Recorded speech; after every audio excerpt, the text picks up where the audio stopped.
Betulkan saya, rakyat di luar, kalau saya salah, bahawa sehingga ke hari ini tidak ada perkara yang perlu dijawab oleh Perdana Menteri ataupun menteri-menteri berkenaan telah dijawab.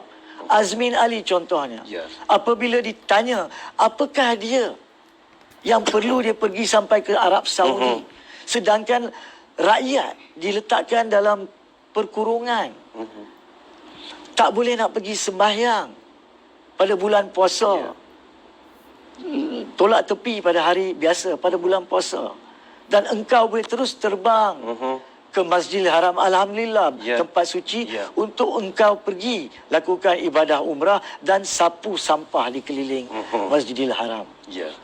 Mana hati perutnya?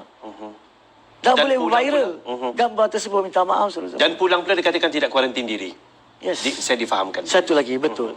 Jadi di manakah dia suatu kerajaan yang bertanggungjawab? Tidakkah mereka nampak rakyat akan meluat? Betul.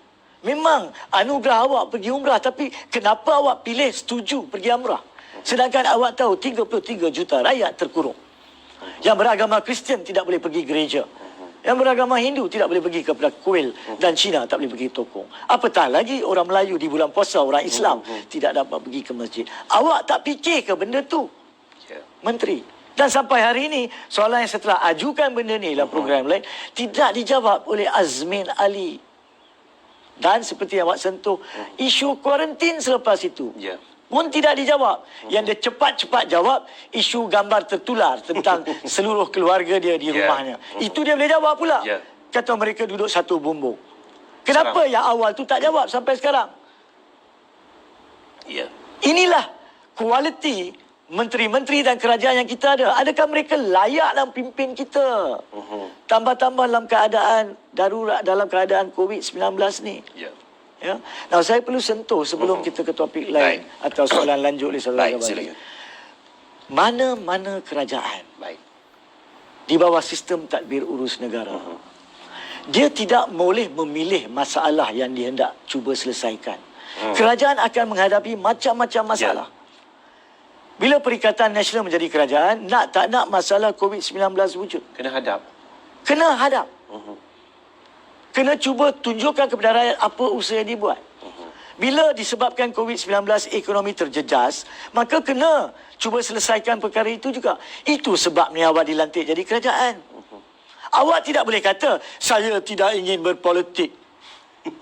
Kita konsentrate COVID. COVID saja tidak dapat selesaikan masalah. Takkan itu pun awak tak tahu sebagai suatu ahli politikus yang bertahun-tahun. You can't pick and choose your problems dalam urus tadbir negara. Problem akan datang. Macam mana sekarang berlaku di Palestin. Tiba-tiba berlaku, kita perlu mengambil satu kedudukan. Adakah kita ataupun kerajaan kita nak kata, minta maaf lah, urusan Palestin ni saya kena tolak tepi dulu sebab saya ada masalah COVID di Malaysia. Berani nak jawab macam tu? Berani nak jawab macam tu? Tapi kalau berani nak jawab macam tu lagi membuktikan kerajaan ini tak layak. Setiap kerajaan akan menghadapi pelbagai masalah. Pelbagai masalah. Bukti suatu kerajaan itu layak memimpin masyarakatnya adalah mereka dapat zahirkan. Zahirkan, bukan berjaya selesaikan. Dapat zahirkan usaha untuk menyelesaikan. You may not be successful, tapi di manakah bukti bahawa awak telah cuba usaha? Selama ni tidak. Ada satu ketika Tan Sri Muhyiddin Yassin mengatakan dengan beraninya bahawa saya tidak ingin bermain politik. Saya cuma ingin uruskan tadbir negara. Tapi mana urus tadbir negara? Sampai ke hari ini belum ada satu sesi betul soal jawab dengan media yang tidak dipilih. Tidak ada. Tidak ada. Ini satu-satunya kerajaan daripada bulan Mac, 1 bulan Mac 2020. Melebihi setahun. Sekarang ni dah 14 bulan lebih. Tidak pernah ada satu sesi soal jawab dengan media langsung, sedangkan pelbagai masalah dihadapi oleh rakyat.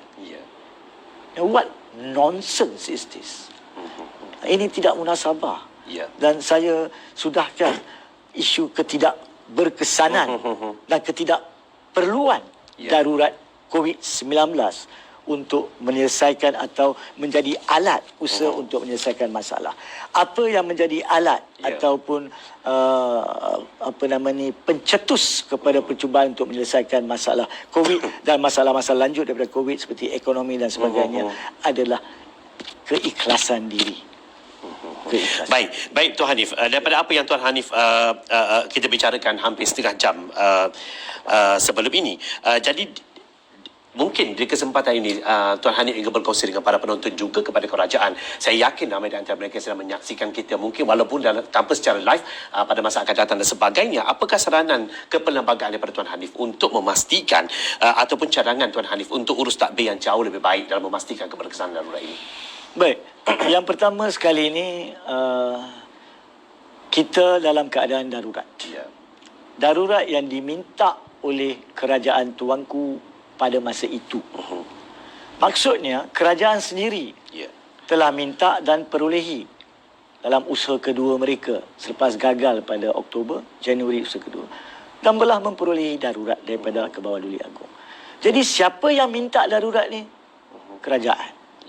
Jadi kerajaan kena tahu dan faham apakah dia kuasa-kuasa di bawah perlembagaan menurut peruntukan darurat iaitu 150. Dan tidak boleh dinafikan pada masa wujudnya darurat, pada masa terlaksananya darurat, sampailah darurat dibatalkan kelak jika dibatalkan, kuasa mutlak eksekutif yakni tadbir urus negara adalah di tangan Agong. Dan apabila Agong di atas permintaan Muhyiddin Yassin dan kerajaan meletakkannya kepada kerajaan sebelum 11 Januari, itu adalah dalam bahasa mudanya amanah. Amanah Agong serahkan kuasa dia kepada kerajaan kendalikan dulu.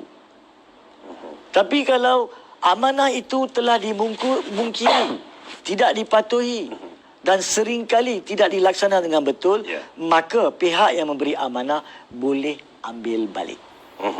Yakni Kebawah Duli yang di-Pertuan Agong boleh ambil balik.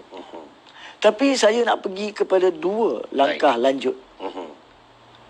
Now, kalaulah Tan Sri Muhyiddin Yassin adalah seorang pemimpin yang jujur, yang kita harap beliau adalah seorang pemimpin yang jujur, maka kalau beliau tahu bahawa anggota kerajaannya tidak dapat melaksanakan amanah yang telah diletakkan di bawah Seksyen 11 Ordinan tersebut, maka pilihan terbaik yang ada adalah beliau sendiri serah balik kepada Agong.